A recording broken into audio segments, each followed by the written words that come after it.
Bismillahirrahmanirrahim. Assalamualaikum warahmatullahi wabarakatuh.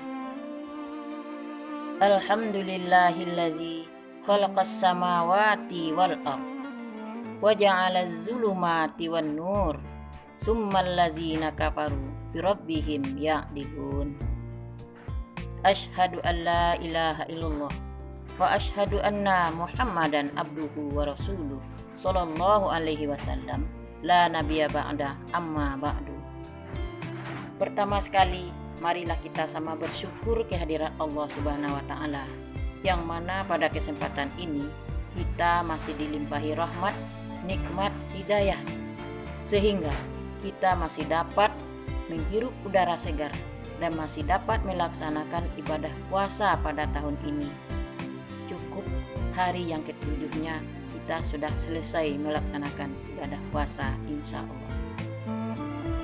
Kemudian selawat beserta salam tidak lupa pula kita kirimkan kepada junjungan kita, yakninya Nabi besar Muhammad sallallahu alaihi wasallam, yang mana beliau telah bersusah payah membawa kita, mengajak umat untuk memperjuangkan agama Allah sehingga dapat kita rasakan pada saat sekarang ini.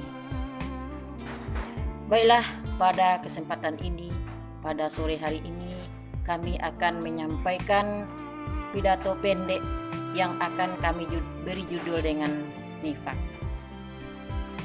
Nifak secara bahasa berarti pura-pura atau menyembunyikan, yang mana orang yang berpura-pura, orang yang selalu menyembunyikan kekafiran, menyembunyikan kejelekan, itu disebut dengan orang munafik. Atau sama juga dengan diartikan, ada juga yang mengatakan nifak itu sejenis lubang tikus yang terdiri jadi dua lubang, bisa masuk ke lubang pertama dan bisa keluar di lubang yang lain. Arti kata bahasa kitanya, orang ini adalah orang yang licik sekali, bisa berkilah, bisa berpura-pura, menyembunyikan kejelekannya dan menampilkan yang baik-baiknya.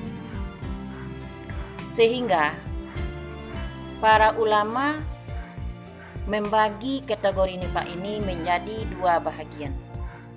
Yang pertama yaitu nifak iktiqadi, yang kedua nifak amali. Nifak iktiqadi yaitu di dalam hatinya dia tidak beriman dan pekerjaannya sama dengan orang beriman. Orang beriman berpuasa, dia juga berpuasa. Bersedekah, dia juga bersedekah. Sholat, dia juga sholat. Tapi dalam hatinya dia tidak ada keimanan sama sekali, tidak ada yakin kepada Allah Subhanahu wa taala, dan dia merasa ragu-ragu dengan apa yang akan diberikan, yang akan ditimpakan oleh Allah Subhanahu wa taala kelaknya. Begitu juga di dalam surat Al-Baqarah ayat 14 dijelaskan, A'udzu billahi minasyaitonir rajim. Bismillahirrahmanirrahim. Wa idza laqul ladzina amanu qalu amanna wa idza khalau ila syayatinihim qalu inna ma'akum innama nahnu mustahzi'un, yang artinya apabila mereka berjumpa dengan orang beriman, dia akan mengatakan kami telah beriman. Dan apabila mereka sudah kembali kepada setan-setan mereka, dia juga mengatakan sesungguhnya kami seperti dirimu dan sama dengan kalian, kami hanyalah berolok-olok. Jadi orang munafik ini, nifak iktiqadi ini adalah orang yang berpura-pura atau orang yang memperolok-olokkan. perbuatannya sesuai dengan ada yang diperbuat oleh mereka itu. Yang kedua, nifak amali. Nifak amali adalah orang yang berpura-pura, orang yang melaksanakan perbuatan tidak ada dari hatinya sama sekali. Apakah itu dalam perbuatan, apakah itu dalam perkataan, dan juga dalam kepercayaan dan keyakinannya.